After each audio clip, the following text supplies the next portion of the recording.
Sometimes I feel like a bit of a fraud. Oh, you're not a real collector. The videos are paying for your collection and that's why it's free, and I could go on. But I don't feel like a fraud for that reasons. It's actually got nothing to do with content creation or how I build the collection or what pays for it, etc. It's actually a physical versus digital discussion that we're basically going to have today. I am a physical collector. I've got a collection of Mega Drive games, I've got a collection of 360, I'm now building my Xbox One and Series X collection, I've got a handful of PlayStation 5 and PS2 games remaining, and there's a sprinkling of other systems dotted around the place that I pretty much don't care about for the most part anyway. So what's the problem? Well, recently I was sent something, and this isn't a sponsored section, but it did prompt me to ask the question, am I a bit of a fraud when it comes to collecting video games? So what I was sent was this. This is a handheld retro gaming device type thing. So basically, this is a Kinhank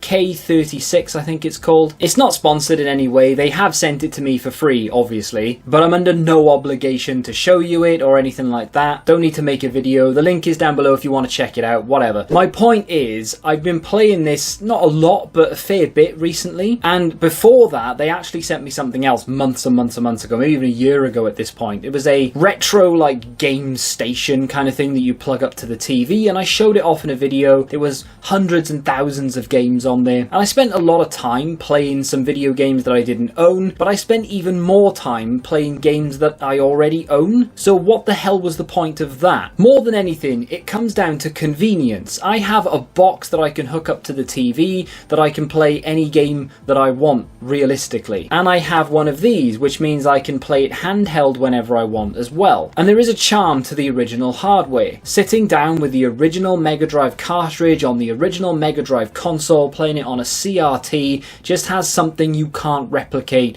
with something like this, for example. From Sega, the Mega Drive, with Sonic the Hedgehog game, 16-bit console which plays over 100 exciting high-tech games. And yet, I very rarely turn on my Mega Drive and load up Road Rash, for example. And as I mentioned, the reason for that is convenience. I'm sat downstairs. I'm a whole floor away from my Mega Drive, and it's just easier for me to grab this off the coffee table and to fire up Sensible Soccer for 20 minutes than it is for me to go all the way upstairs, find the game, take it out of the case, put it in the console, sit down, turn the console on.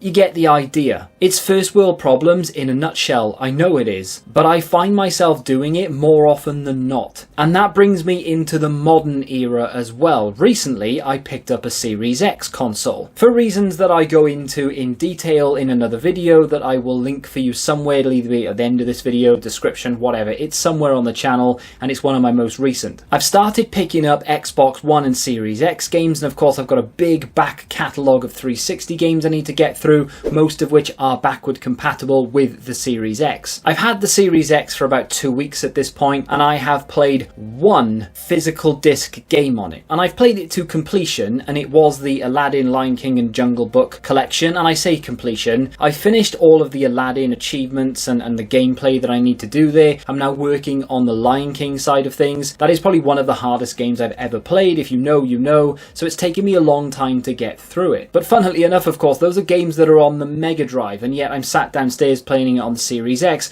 rather than playing it on the original hardware. So that kind of ties in as well. But my point is, I've had it for 2 weeks, and I've played through Aladdin and Lion King a fair few times, but it only really took a day's worth of playing for me to finish those games and to get the achievements that I need. Because I've played those games to death, and I kind of know the ins and outs and what to do and when to jump, etc. It comes back to you very, very quickly. So what have I been doing since? Have I just not been playing games? No, I've actually been playing an awful lot of games. The problem is I've been playing Game Pass, which of course is all digital. I will make a video about one of the games I've been playing because it's mind-numbing and I don't really know why I've been playing it, but I looked at my game time yesterday and I've had over, 30-something hours played of it so far, and I can't quite understand why I'm still playing it outside of achievements, but I'm enjoying it and I don't know why. The game, well, I've mentioned it before, it's Power Wash Simulator. It is the most brain-dead game you can play, and yet I can't put the damn thing everything down. The biggest takeaway from this is that it's digital. I'm not playing a physical game, and I have dabbled with a few others, but while looking through Game Pass, I noticed there are a fair few games there that I have physical these days that I know full well that when the time comes for me to play these games, I'm not going to grab the disc. I'm just going to go on Game Pass, click play, and away I go. And I feel like a fraud for doing so because I have a physical collection. I bang on about how physical media is so important and that we need to preserve it, we need to keep buying it, we need to keep using online retailers who sell actual physical media, we need to go to retro video game stores to support them, we even need to go to CEX to support them to make sure that they stay open, and yet here I am going home, loading up Game Pass, playing a digital game, and leaving all of the physical games I have upstairs on the shelf to gather dust. And for the first time in a long time, maybe even ever,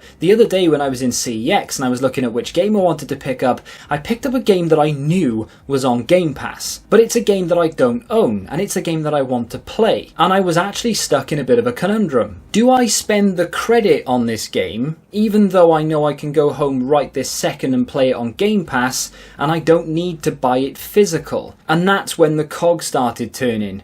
Am I wasting my time by collecting physical games when these games are available digital in a subscription that I pay anyway? And I went back and forth on that topic in my mind quite a lot, and that's kind of what I'm trying to discuss here today. Are we wasting our time collecting physical games when we can just as easily play the majority of these games digitally? Now, even though I had this quandary and I was talking to myself about it a lot and I was going back and forth and I was trying to play devil's advocate, I kind of quickly came to the conclusion of, yeah, but these games can disappear off Game Pass at any second. It's about preservation. I like having them on the shelf. A lot of them are there for nostalgia purposes, and it's the dopamine rush you get from collecting something. I have stacks, quite literally, behind me that you can't see that I need to show off in pickup videos that I am itching to get into the collection. I want to put them on the shelf because I want to fill it out that much more. And that's the rush that I get from collecting. Aside from that, of course, I can always go and play them, which is the most important thing. And that will be many people's arguments, I'm sure. Does it matter whether you have them physical or digital? The most important thing here is that you're playing these games and enjoying them and spreading the word about them, because I play some games that a lot of people wouldn't bother with, and I'm sure you play games that I wouldn't bother with. And the beauty of something like the comment section or Twitter, for example, is that you can share your opinions with me or say, hey, have you seen this game? I think you quite like this. Maybe I've never heard of it before, maybe I have. But it's things like that and it's interactions like that that I cherish when it comes to content creation, for example. And of course, with something like Game Pass, the ease of convenience there is that maybe you found the game on Game Pass, you can share it with me, and within 10 minutes, I can have it downloaded on my console and I'm playing it and I'm testing it out for myself, as opposed to trying to find a hard copy of it, which could take days, weeks, or even months. There's definitely a convenience factor that comes into play when it comes to digital games. But as I mentioned, I very quickly squashed the conversation of whether it was still worth collecting physical. There was maybe a split-second thought of maybe I should just sell off my entire collection and just go for an all-digital one. But when I say split-second, I mean it was probably less than that. I know I'm not going to do it because I absolutely love the way that the game room is progressing. And I will give you a bit of an update as to how it looks in a future video. But being able to walk into a room surrounded by video games, new and old, gives me a wide range of emotions. I mean, I'm looking to my right and I'm seeing my Mega Drive collection and I'm getting all the nostalgia, the memories of playing these games with my brother, for example. Maybe a game that got me through a difficult time or something. And of course I turn to the left and I see my Xbox 360 collection. I was much older then and I was buying games with my own money. I was working for them. I was working in a video game store at the time when a lot of these games were coming out, having conversations with customers about these games. They were telling me about games that they've played that I hadn't tried yet. So I have a lot of memories there, and again, it does come down to nostalgia, but there are a lot of games that I haven't played, that people keep telling me to play that I still haven't touched. And then of course there's the new collections that I'm building, the Xbox One and the Series X, for example. I've played a handful of games on that system, but largely they're all new to me, and I'm picking up games that I want to play and that I'm looking forward to playing, games maybe that I haven't heard of, don't know much about, but have been recommended to me, games that were cheap and I feel like that they would be a good budget buy. And that makes me think that in 20-30 years time, when I walk into my then games room, I will see Mega Drive, which I'll have very distant memories of, and that nostalgia will still be there. there. The 360 nostalgia will be there, but more on par with where the Mega Drive is for me at the moment. And then of course I'll look at the Xbox One and the Series X, and that'll have sort of 360 feelings for me. And every single game has a story. I don't like buying lots of games because a big part of the journey for me is remembering where each and individual game came from. That's kind of why I don't show off that many games in a video. So I'll do a series video where I've got some pickups, and lately I have been showing off maybe 10, 11, 12 games in each episode, and I will never really do more than that. And the reason for that is because I need to remember how I picked up every single game. If I say, look, I've got a stack of 30 games I just bought off eBay, I'm not going to remember where this game came from in 5 years' time. In fact, I probably won't even remember next week where I got it from, because it was in a lot of 30 games off eBay, rather than meticulously chosen from the shelves of CEX, for example. Does it have a manual, the condition of it, recording me picking it up and looking at it and talking about it in a video? I'll remember me picking that game up. And of course, the receipt on the inside of it is also a massive reminder. So despite the fact that when I sit down to play something like this, which by the way is a fantastic machine, and if you don't have the money or the interest, if you will, to go and collect the original hardware and indeed the software, and you don't want to spend all that money on a Mega Drive and all the games, maybe there are some games that you just won't be able to afford. There's quite a few on the console that I wouldn't mind picking up myself that I will never splash out on. Can't justify spending £100+ on a Mega Drive game. I can just play it here. And even though I do feel like a fraud the majority of the time, because I'm a physical collector and I'm playing a emulation version of a game that I actually have upstairs, the original copy of, I need to get over it, because the most important thing is playing the games. A physical collection is important to me for several reasons. Preservation being one of the biggest ones, of course nostalgia and all the rest of it that comes along with it, but the most important thing is playing the game and the memory of playing the game and the enjoyment that you get from going through the story, for example. Or washing dirt off a carousel, apparently, which is what I'm doing in Power Wash right now. I don't know what's wrong with me.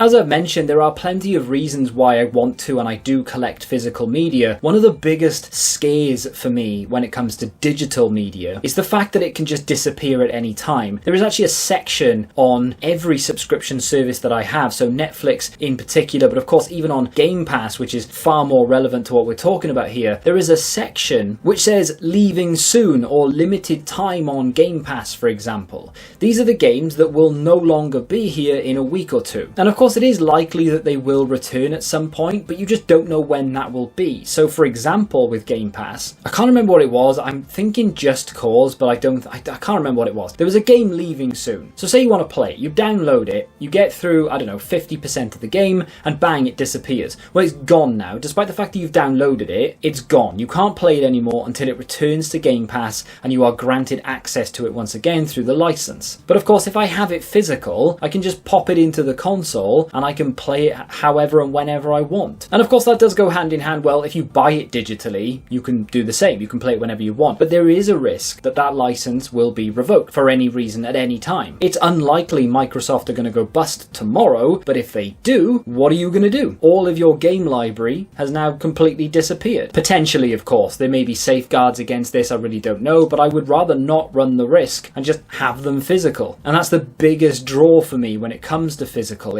Yes, it's the enjoyment of walking into a room and, oh my god, look at this collection, and it looks beautiful, and I get a great sense of achievement from collecting all these things, despite the fact that all I've done is just spend money on them. At least I know I'm going to be able to play them. So for now anyway, if I see a Turtles game on Game Pass that I have upstairs, it doesn't matter. Yes, I'm going to play it on Game Pass because it's just convenient, but in 5 years' time, if it's no longer on Game Pass and I want to play it again, I know I can just go upstairs and get it, pop it into the console, and away I go. So I will continue to pick up games from places like CEX and even Vinted that I know that are already on Game Pass. And I've done that recently. In fact, I'm waiting for a delivery today of a game that I got really cheap, despite the fact that it's not a new release by any stretch, but it's not that old, but it's on Game Pass. So why have I bought it? Well, it's a good game from what I can tell, because I haven't actually played it yet. It's a big name, and I know I'm going to be able to play it whenever I want, even if it is removed from Game Pass. What are your thoughts on devices like this? I actually really like them, and of course there are better ones out there than this, but to be fair, for the price point, this is actually pretty damn good. It's like 40-50 quid or something. You get thousands of games preloaded, and of course you can stick your own games on there if you can get the ROMs. But for me, just to pick up and play for like 20 minutes here or there, I'm currently playing through Speedball 2, which is actually a game I own physically, but I just fancied a quick go of it, and I thought, well, rather than go upstairs and, you know, get it out of the case, load up the console and all the rest of it, not that it would take that long, I thought I'd just play it on here. And I have done, and I've kind of got my fill of it, if I'm honest. I think I played it for about 30-40 minutes at a push, and I'm okay now. I'm satisfied. I can turn it off and maybe I'll play it again a bit later, or I'll just go and play another game. And it's as simple as just going back to the menu, picking a game that I fancy off the list, the thousands and thousands of games that are there, and away I go. And I have mentioned, of course, that these things are brilliant when you don't have the money to spend on retro video games. Even if you have a collection like myself, it's not a massive collection by any stretch.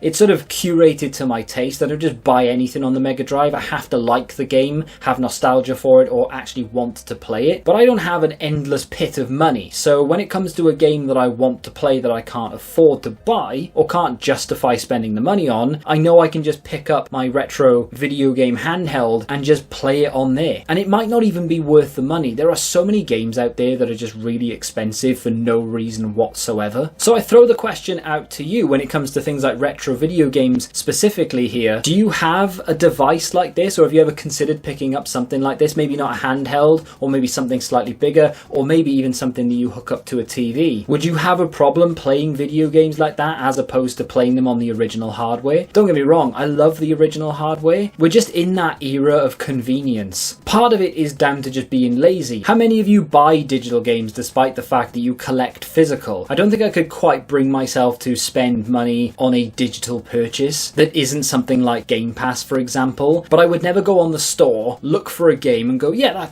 that's decent, $29.99, bang, I'll buy that digitally, start playing it, don't like it, whatever. You're kind of stuck with it. I may feel like a fraud, but at least I'm playing through the games, and that to me anyway is the most important thing, I think. So let me know in the comment section, are you completely against digital media to the point where you don't own Game Pass, you will not play anything digitally, you are strictly physical, or are you a bit like me, where you have a physical collection, and yet you still gravitate towards playing some of the games digitally because it's just easier? Be interested to read through the comment section of this one. There'll be another series video out soon together with a few other things that I'm looking to do. If you want to check out a video from that series, you can click here, and until the next time, goodbye.